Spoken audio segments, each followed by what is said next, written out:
Okay, we're going to talk about this, what I'm calling a cigarette box.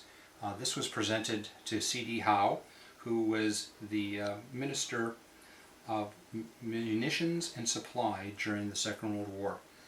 C.D. Howe was born in Massachusetts. He moved up to Halifax to attend Dalhousie University to get a degree in engineering. Went on to become a very successful businessman, and then he was recruited by the Liberal government at the time, the Liberals at the time, to run in the 1935 election. Which, in that job, he was responsible for basically the arming of the Canadian Army, Navy, and Air Force at the time, letting contracts, getting things produced.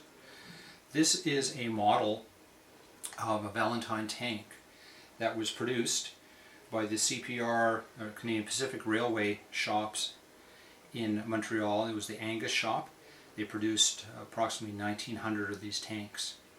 Initially it was going to be produced for the Canadian Army to be used for the fledgling Army tank brigades and the armored divisions that we were forming at the time.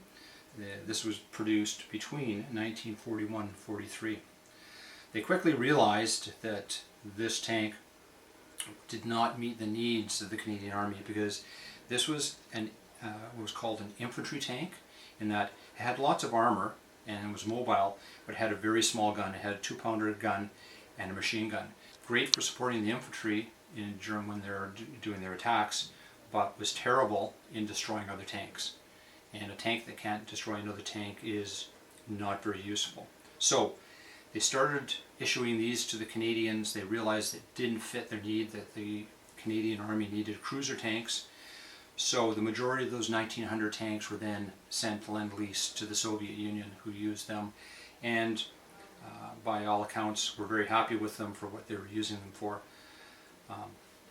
This cigarette case was presented to him, and as it says down here, by the Canadian Pacific Railway, and probably because they were quite happy that they got the contract to produce these. And it's a very good model. It was made by the company that was making the full-size tanks at the time, and for a museum that doesn't have any grounds and doesn't have any vehicles or tanks on it, this is the best that we can do to have a tank in our collection and not have it out in the front blocking everything out.